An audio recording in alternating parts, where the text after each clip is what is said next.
In this section we're going to take a look at the tone curve.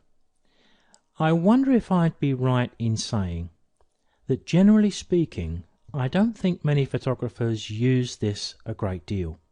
I think they prefer the other tools within Lightroom to do much the same thing. Remember that we've got lots of different ways to achieve the same end result. Nevertheless, it's there, sitting there looking at us on the right hand side all the time. So we need to take a look, and if I move my mouse into this area you can see a familiar pattern.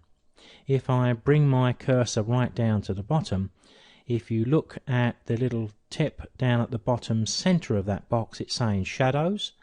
If I move up a little bit, we've got the darks or blacks perhaps, then the lights and the highlights. So we can use this to actually increase the contrast in the image here. I can actually click and drag this line to produce the contrast that I require. But to be honest, my personal taste, if I'm going to do that, is to change the sliders down here, because if I did click and drag up here, it moves the sliders anyway, so I may as well move them because I find those just a little more interactive.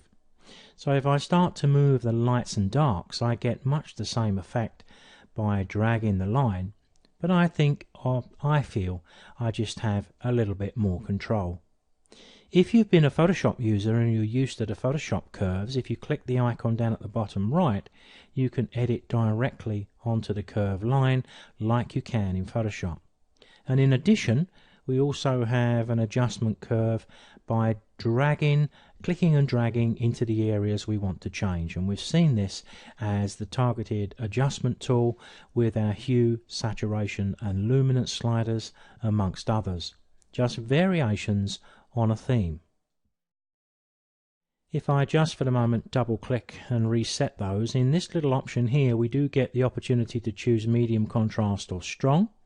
So if I go to the strong contrast, it's giving me a curve already, but then if I lighten this and darken it, it's coming up a little bit more powerful, and if I go back here and choose medium, then you can see a slight change. Not a great deal, and I think again, at a risk of repeating myself probably for the 100th time, it's all a degree of personal taste really. And of course, while we're making these changes, we can look up at the histogram at the top of the screen, because we can be influenced by that by looking at the spread of tones across the image.